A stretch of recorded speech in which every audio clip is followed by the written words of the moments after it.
I was 15 when it happened. Too young to understand real danger, too old to admit I was scared out of my mind. It was supposed to be a dream trip, something out of the movies.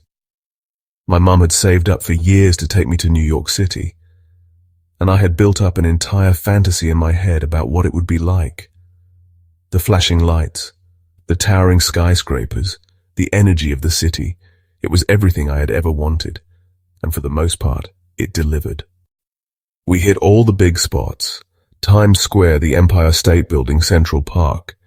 We even took one of those overpriced carriage rides, the kind tourists eat up like candy.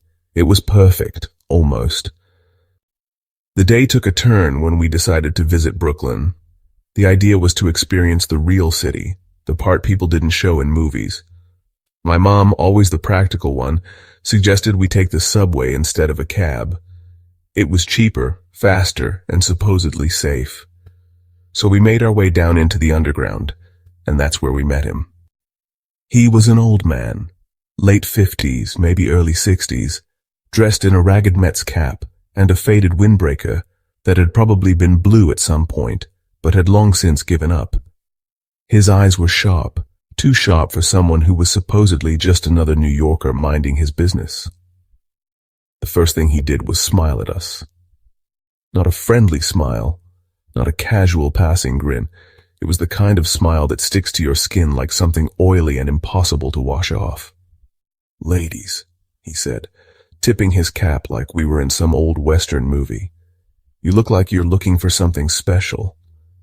Mom did what moms do. She clutched her purse tighter and gave him a polite nod, the universal signal for, "We're not interested, thanks."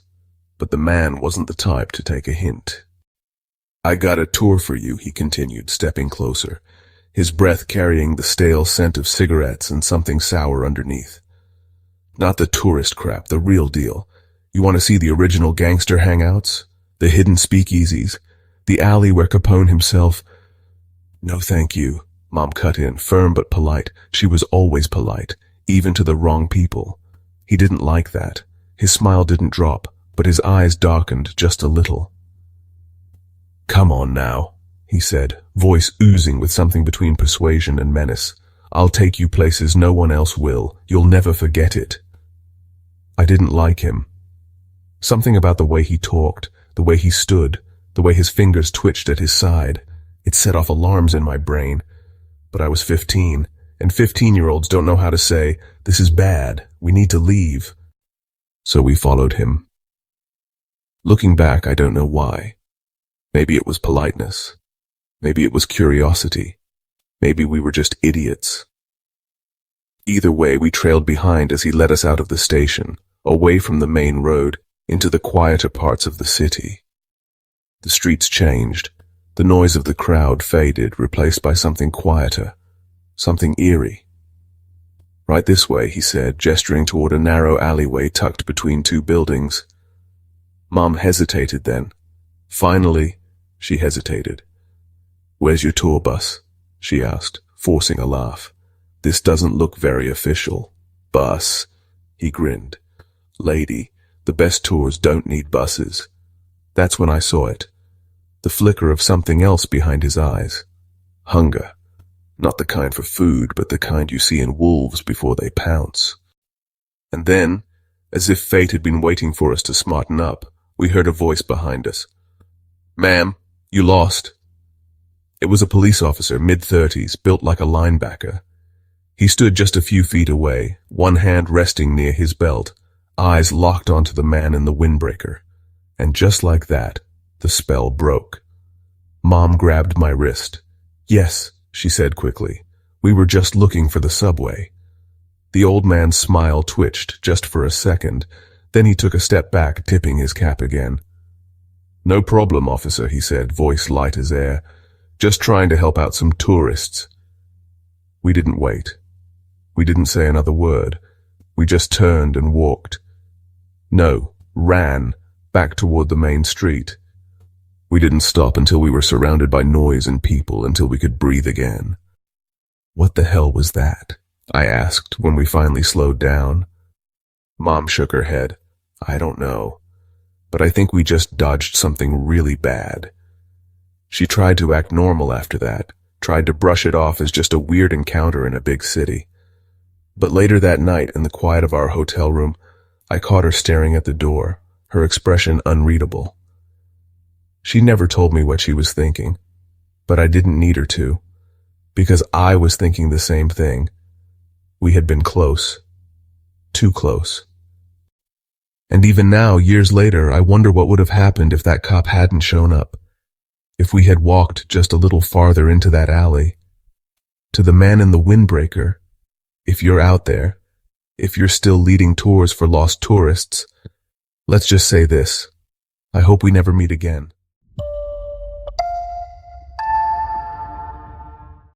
I grew up in a town that felt like an old cassette tape, worn out, slightly warped, always playing the same tired tune.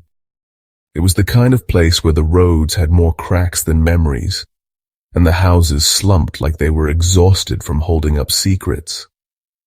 Our house sat at the end of a long, sagging street, its paint peeling like a bad sunburn. My mother always said the place had character, but to me it just looked tired. I was an only child, a fact that never really bothered me because I learned early on how to entertain myself. The neighborhood wasn't exactly crawling with kids. The ones that were around kept to themselves, or maybe their parents told them to stay away from the quiet boy with the wild imagination. I wandered a lot, making up stories in my head, pretending the cracks in the pavement led to hidden worlds. Then came the call. I was 8 or 9 when it happened. My mother had just picked me up from school, and we went through our usual routine. Dumped the backpacks by the door, checked the fridge for leftovers, and listened to the messages on the old answering machine, the one with buttons that clicked too loudly. Most of the time it was just my dad, checking in from his long-haul truck routes, or some robotic voice trying to sell us a better cable plan. But this time, it was different. The voice that crackled through the tiny speaker wasn't a familiar one. It was deep, grainy, as if the man on the other end had spent years chewing on gravel. "I'd love to scare your son," he said, drawing out the last word like it was something sweet on his tongue. Then he laughed. It wasn't a normal laugh, not the kind you'd hear in a joke shop or even in a villain's monologue. It was wet and jagged, like something was stuck in his throat. The sound of it made the tiny hairs on my arms stand up. My mother clicked the machine off immediately, her face tight. I waited for her to say something, maybe to reassure me, to tell me it was a prank. But she didn't. She just stood there, staring at the little black box as if it might start speaking again on its own. "Mom?" She blinked, shook her head. "It's nothing," she said, forcing a smile. "Just someone being stupid." But it wasn't nothing. I knew it, and I think she did too. For weeks after, I couldn't shake the feeling that something had shifted. The air around our house felt different, heavier. I started to notice things. The way the curtains seemed to move when there wasn't a breeze. The way the street lamp outside our house flickered more often than it used to. The way I sometimes caught my mother glancing at the phone, her jaw clenched tight. At night I'd lie in bed and hear things. Soft sounds, barely there. A creak in the hallway, a rustling outside my window, and always that laugh, playing over and over in my head like a broken record. I stopped wandering after that. I stayed close to home where I could hear my mother's voice, where I could see the door was locked. But even that didn't help. Because one day, a few weeks after the call, I found something on our porch. A cassette tape, old and scratched, sitting right in the center of the welcome mat. My mother took one look at it and snatched it up before I could touch it. She didn't say a word, just stormed inside and stuffed it into the trash. That night, she double-locked the doors. We never spoke about it. Not then, not ever. But I knew.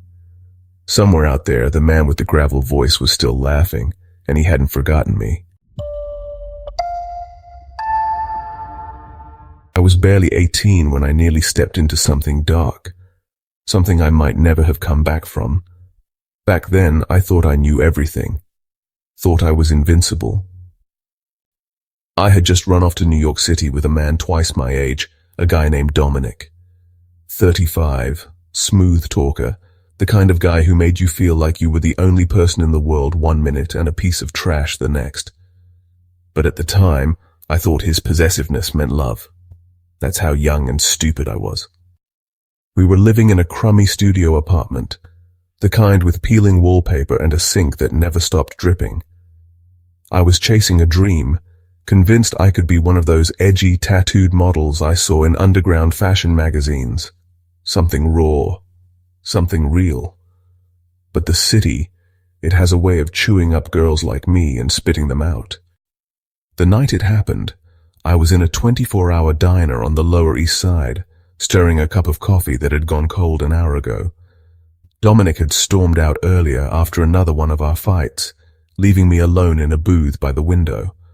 That's when I noticed him. He sat across the diner dressed too sharp for a place like this. Black suit, crisp white shirt, the kind of guy who didn't belong among the smell of burnt toast and stale grease. He wasn't just looking at me, he was studying me, a slow, deliberate gaze that made my skin prickle. Eventually he stood, walked over, and slid into the seat across from me without an invitation. "You have a striking face," he said, his accent thick, European.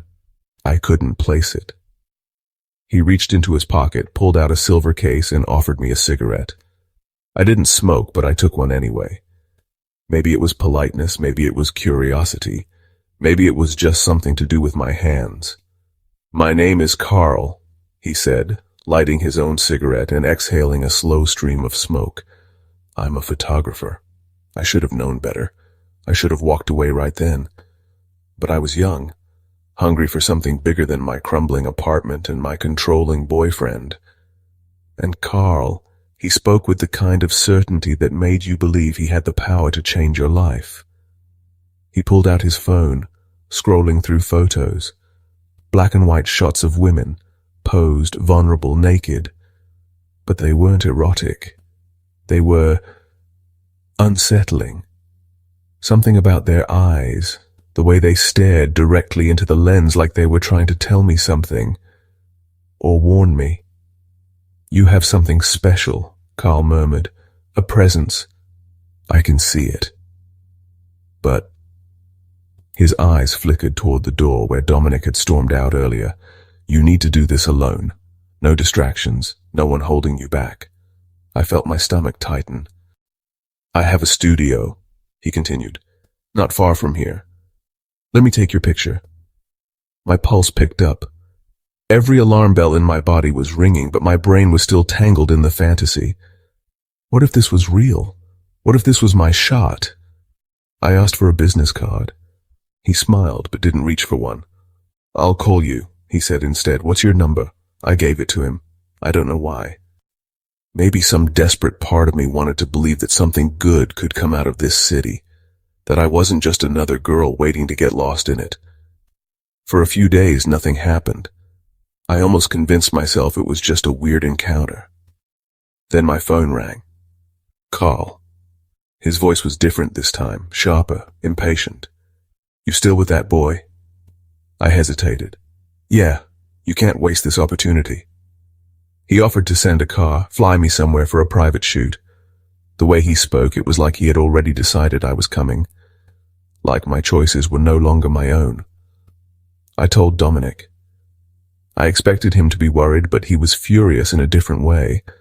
Not because he was scared for me, because he was losing control. "You think this guy's gonna make you famous?" He scoffed. "You're an idiot if you believe that." Maybe I was. But even an idiot can recognize danger when it's staring them in the face. I never called Carl back. I ignored the next few calls, let them go to voicemail, and then after a week the messages stopped. Just silence. But a few months later, late at night, I was scrolling through news articles when something caught my eye. A headline: "Woman found in abandoned warehouse, dismembered." They had a suspect, a man named Carl Moser, photographer. They showed his picture and my stomach turned to ice. It was him. I think about it sometimes, how close I came to stepping into that car, walking into that studio. I wonder how many other girls like me thought they were on the edge of something big, only to disappear into nothing. The city swallows people whole, and some of us never even get to scream.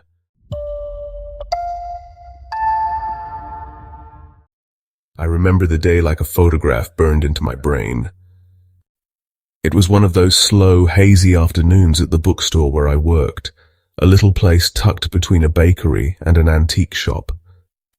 People like to call it charming, with its creaky wooden floors and the smell of old paper and fresh coffee mingling in the air.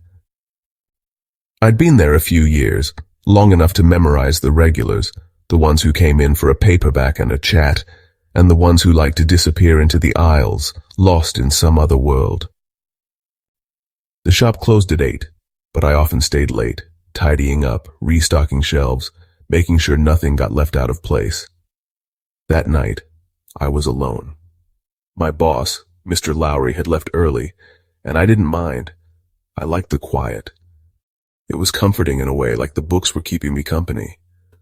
I left the front door unlocked. It was a small town, and we never had trouble.